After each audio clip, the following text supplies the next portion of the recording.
Hello, everybody. I'm Steve Johnson. Welcome to DigitalWERX TV. Our guest today is Dr. John Wilson, an adjunct professor at Alabama A&M, and also a systems engineer at Space Dynamics Laboratories in Huntsville. Nationwide. It's a nationwide company. It's a nationwide company. Okay. Headquartered in Logan, Utah. Headquartered in Logan, Utah. All right. So you're a systems engineer. Your teaching at A&M is related to systems engineering. Yes. But you're not actually teaching systems. Well, excuse me. You are teaching systems engineers, but not how to be systems engineers. Well, maybe let me do this. Let me just say, what are you teaching those students? Well, currently I'm teaching a model-based systems engineering class where we're using a product to execute, teach them about modeling using the SysML modeling language, systems modeling language. And as part of that, we do include a lot of information and process and philosophy about doing the job of a systems engineer. Okay, so the great thing about this is the curriculum came from IDEA, the Institute for Digital Enterprise Advancement, which is one of the entities that started DigitalWERX. So we're like relatives, kind of. Yes, and I'm actually on the board of IDEA. So. Okay, so you're teaching this course, and we talked a bit about the fact that A&M has a systems engineering major, but it's connected to something else. Well, it's within the engineering department, like all engineering programs are. Okay, so when you're teaching these college students, and you have what 9 students in your summer class? Yes. And I think you do expect that number to grow as people understand what it is you're teaching. Right. In the regular semesters, with model-based systems engineering becoming more of a requirement for employment for systems engineers, there's going to be more interest in these college courses and certification classes and other education venues. Okay, so now these are engineering majors that you're talking to now. So they're not strictly, although they could become full-time modelers even as systems engineers. Oh, certainly. But they're not the same. But the modeling they're learning about and the curriculum you're talking about is also used at community colleges to create just systems engineering technology modelers, purely modelers. That's correct. So I guess with a 4-year engineering student, is it just, okay, this is something that we're doing? Are they surprised by the things you're teaching them? Or how does that work? Well, it kind of depends. I have 40 years of experience in the industry as a systems engineer, so I bring a little bit different perspective than they're going to get in a normal course curriculum, because so much of systems engineering and engineering in general is taught on the job. There's only so much that a college education can prepare you for, because there's so many specialized aspects of the jobs that you're going to do out in the field. So I try and bring that philosophy of systems engineering. So you're telling them you're not some guy who graduated from college went directly into teaching. Correct. Not that that's a bad thing, but you bring real world experience to it, and which I would expect makes your students pay a little bit better attention. I think so. They're very much interested in life lessons and how this is going to apply to their future career, what they need to do to shape their lives. And you'll find that most systems engineering educators at the college level usually have quite a great deal of actual real world experience outside of academia. So you're teaching a student, an engineering major, who is already doing the other things you have to do to become an engineer. Hopefully they're doing those things. That would be nice. Trying hard, wanting to do the best they can do. And are there preconceptions about what a modeler would do that you're able to say, no, that's not quite right. This is how it works in real life?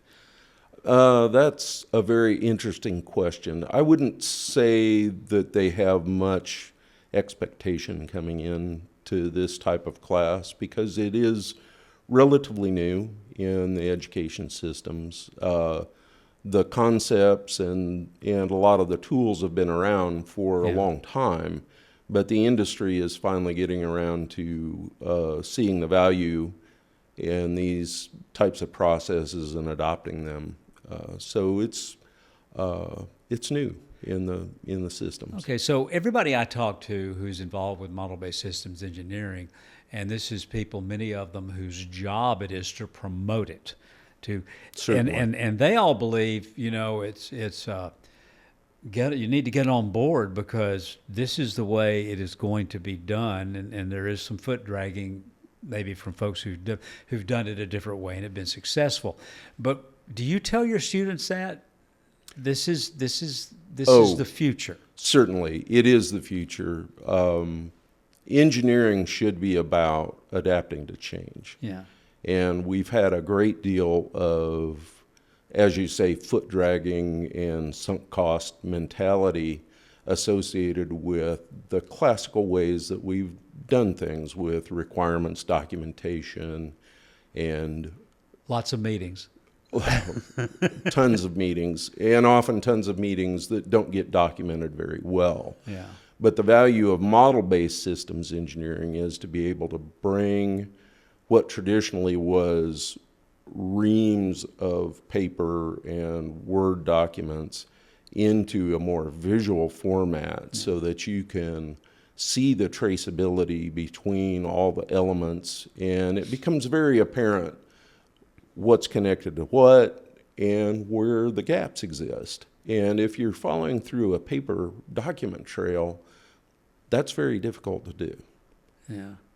Well, it's also when using digital technology with systems engineering, not telling anybody anything they don't already know, but if a change is made in a system, the digital version allows everybody to see how that affects all the other parts of the system. Exactly, and that's the dream of digital engineering as the layer above model-based systems engineering, is that changes will be reflected instantly throughout the entire process, so that if I've changed a requirement late in the development process, say that I'm already into systems test, the testers are going to see that reflected as soon as I make that change, ideally. Okay, so one good thing about these students is, first of all, your college students now, as opposed to, say, 30 years ago, these folks are computer savvy.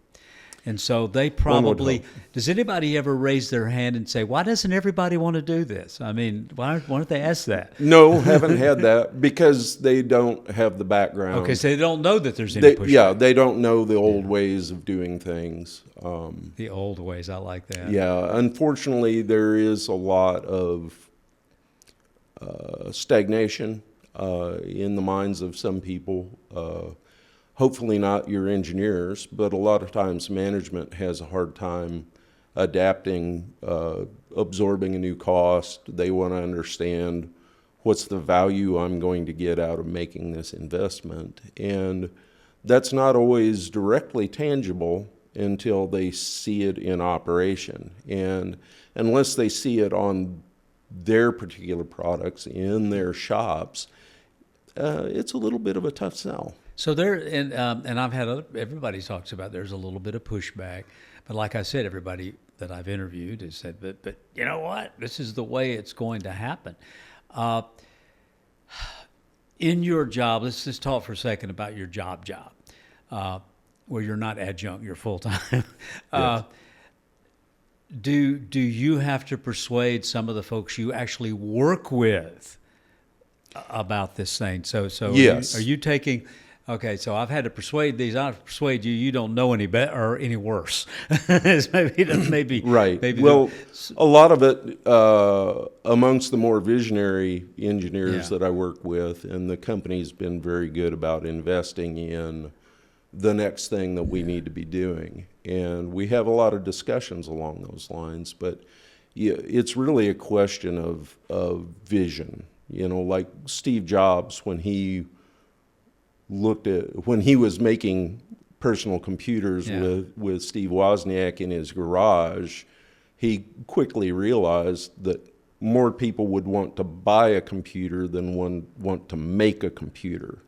And he realized later then that more people would want to process documents on a computer than would want to program one.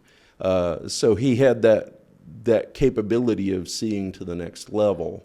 And that's something we try and teach in systems engineering.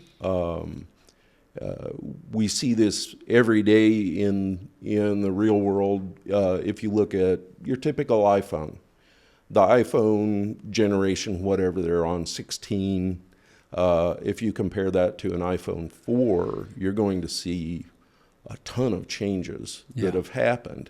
And it's because the current thing becomes the required thing.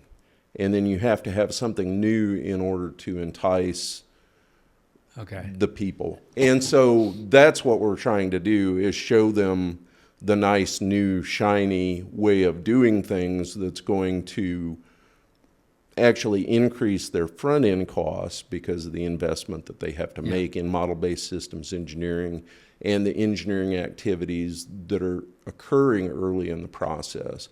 But where it pays off is in the back end, in reduced rework and reduced extra labor, reduced risk, greater quality. Okay, so that's what you have to, that's the sell thing, but you're not having to sell it to your students. No. So, and I've got to believe, as a guy who's been in the business as long as you have, that is so nice. Yes. Well, I have one student that he's been in the workforce for quite some time and has done work as a systems engineer, but now he's looking for a new position. And he's finding it difficult because he doesn't have the model-based systems engineering certifications. Yeah. So, but does he push back at all? I mean, because he No, obviously been no. working in a different way. He's actually a really good engineer Okay. in that he's adapting to these changes. Okay. It's going to be the old fossils like me that aren't making the leap. And there's reasons to keep us around if we're really good. But as I said before, engineering is all about adapting to change and learning and growing. And I've always said people and companies are like trees. If you're not growing, you're dead. Okay. And that's particularly true of engineers because the technology and the techniques are constantly on the move. And if you don't keep up with them, you're going to be left behind. Is that one of the main things you tell your students? I mean, Yes, there's absolutely. not being an engineer, not being a student. I mean, I don't know. Maybe I don't know what they're thinking about when you're talking, but is that one of the things that basically as they get out of college and they're not scared of Mbse, or not scared is the wrong word. They're not intimidated. They're not having to do something they already know. Correct. So it makes me wonder if the next generation of engineers they'll just be, well, of course. Isn't that how you're doing it? Well, they're going to lock in to their current thing, probably. Yeah. And unless they have adopted the change mindset. Okay, and it the ability ability even to adapt. Mbse changes. Everything in engineering changes. Oh, yes. We've gone from SysML version 1.x, and now SysML 2.0 is here. A lot of the tools are changing. Some of the basic structures within the systems modeling language have changed, and you're going to have to learn those changes. And so you either embrace the change and move forward, or you stagnate and die. You know, as so many professions, like if you're a surgeon, you get out of college and there are certain surgeons, this is the way it's done. Well, 10 years from now, they're not doing it that way. No, and they're so not. Doctors, so there's continuing education in the medical field and in many others. I'm not an engineer, but does that happen in engineering? Are you supposed to be learning new stuff all the time? Oh, absolutely. But You should be. If you're not, But it you're sounds falling like some behind. folks get to where okay, we're doing it. This is working. I like doing it this way. I don't want to. I don't see any need to learn anything new. Yes, and that's unfortunate because I don't consider people in that mindset to really be an engineer. The reason But we isn't, get isn't into it? Isn't it? I won't say prevalent, but it's it is somewhat common, isn't it, to have that mindset? it is for human beings in general, right? But engineers in general, I would say, are better at embracing change because they always want to know how this new thing works. We call it in the field the knack. You either have the knack for engineering or you don't, and those with the knack are far more adaptable than the ones that don't. Okay, so your students are pretty much sponging up what you say. Pretty much. I hope. Well, you hope. Okay, have you learned anything from them, from students who don't have any preconceptions? This is the way. Have you learned anything from them about yes, this? primarily on how the current university systems are working at the undergraduate level because I haven't been at the undergraduate level for quite some time, but that experience hasn't changed all that much. But each one of these students brings a different life lesson to. I have one student that he has a bachelor's degree in business, and he wants to move up the ladder. He sees in the business that he's in that engineering is going to be growing, and he would like to be part of that. Yeah. So he's jumping on that change.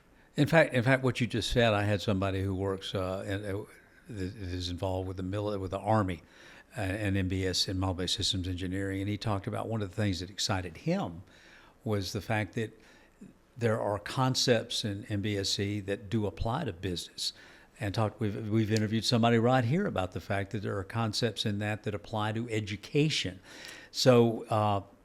Certainly. That makes it even more exciting than it is just if it didn't apply to anything but building something. Systems engineering is kind of a attractant for jacks of all trades, and you find that a lot of the same processes that we use are identical to management processes and practices. I had one of my employees at one point complimented me on my management skills, and I said, well, if I demonstrate any good management skills, it's because I think I'm a good systems engineer. And he replied, well, people are systems after all. Yeah. So not necessarily great engineers, though. Not necessarily, and we don't expect everybody to be great engineers. But that's one of the aspects of the model-based systems engineering curriculum that I hope the industry adopts more is this concept of where IDEA and DigitalWERX is going in supporting the community colleges and the two-year degrees, that when we create a good modeler, that allows the more experienced systems engineer, he doesn't have to worry about the model changes and the aspects of that. He can just work with the modeler in order to create what's needed for the systems engineering process.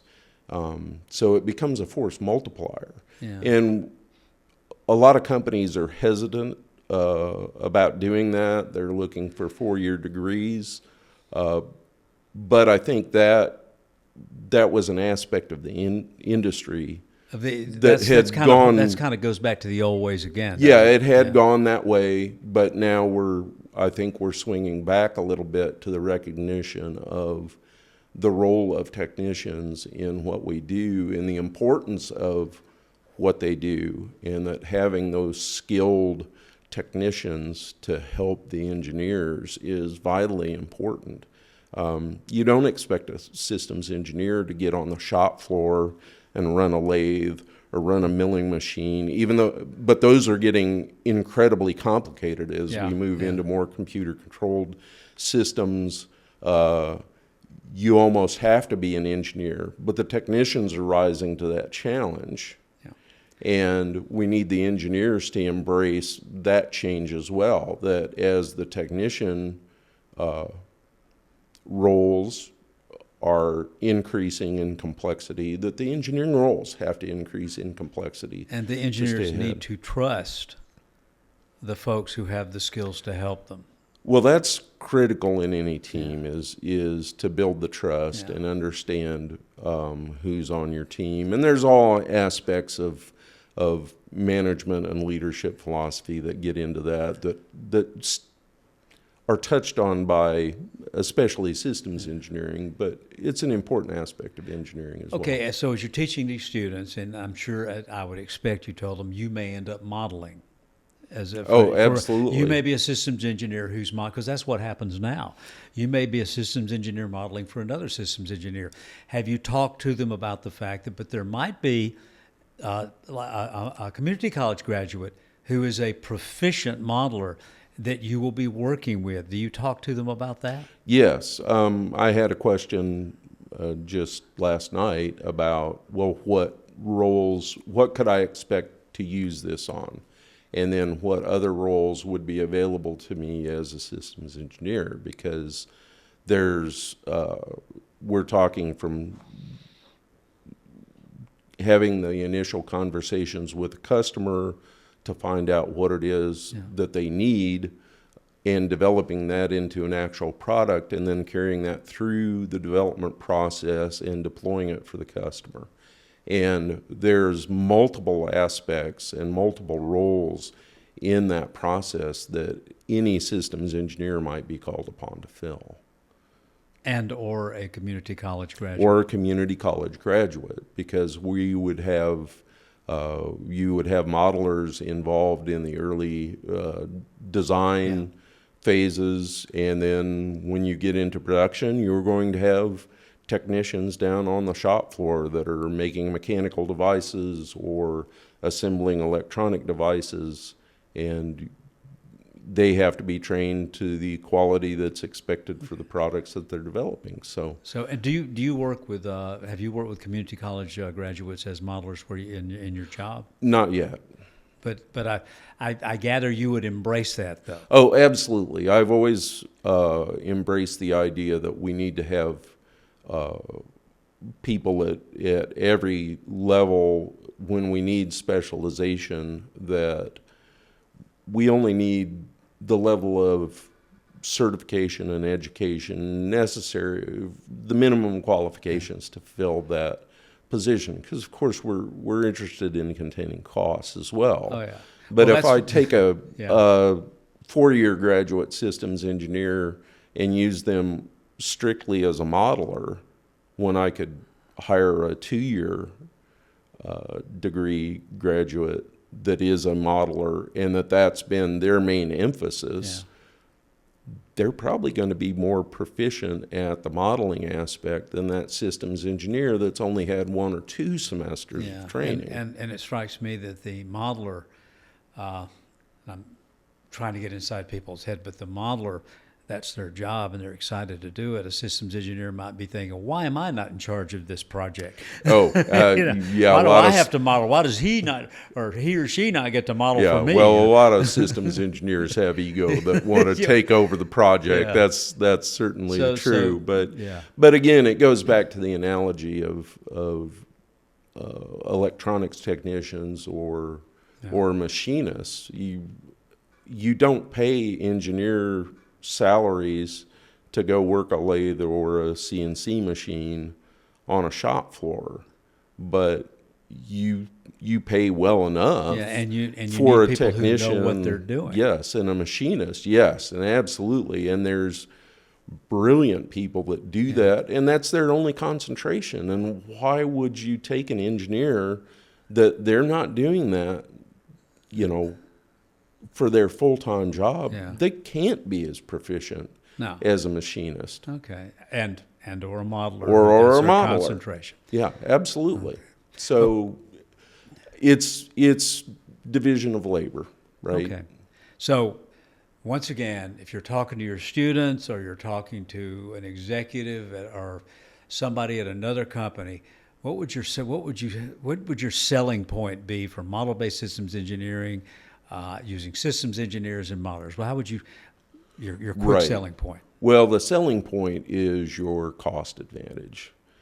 You're going to get a higher quality product for a lower cost if you're using people at the appropriate level of training and skill to execute the jobs. And you don't need a systems engineer to be developing models, 24/7, let's say, when you can have a dedicated modeler that is just like that machinist or electronics technician, that's their expertise, that's what they do, that's what they continue to train on. You don't expect your systems engineers to keep up with that, and it's going to be more cost effective because you're not slowing your systems engineer down. And ultimately, you do want proficiency in your systems engineers, but why slow them down now to do all this training when you can bring a modeler up alongside a systems engineer and show them what it is that you need out of the model, and then the systems engineer is going to learn from that experience and become more experienced and be able to see what those capabilities are. And yes, maybe they need to adopt more of that training and do more of that work themselves. But you just have to play the cost game. And once again, you come at this from decades as a systems engineer. Almost 40 years. This yes. isn't something you just think. This is from observation. Correct. In software development, you don't take your best software designers or best software architects and make them write low-level code and do the testing on that code. There's plenty of college graduates that are more than qualified to do that job. And that's what they've been training for. And they haven't necessarily had the experience that a designer or an architect does. And you're going to be wasting that designer or architect's time. You're going to be spending far more in getting that product out if you don't have that division of labor. And it's the same way for systems engineers in moving into model-based systems engineering. So Mbse is, it might not be totally here, but it's coming. It's here. It's being demanded. The digital engineering instructions out of DoD require digital engineering for all new programs. So it's here. You need to embrace the change now, make the investment now before you're left behind. There's plenty of examples of businesses that have fallen behind and disappeared because they didn't keep up with the new thing. All right. Dr. John Wilson, Adjunct Professor at Alabama A&M, teaching systems engineering and other engineering majors about systems engineering modeling. Thank you for being with us. Thank you, Steve. I did say that right, didn't I? Yes, okay. Absolutely. Okay. All right. Thank you, sir. And thank you for being with us here on DigitalWERX TV. And don't forget, it works.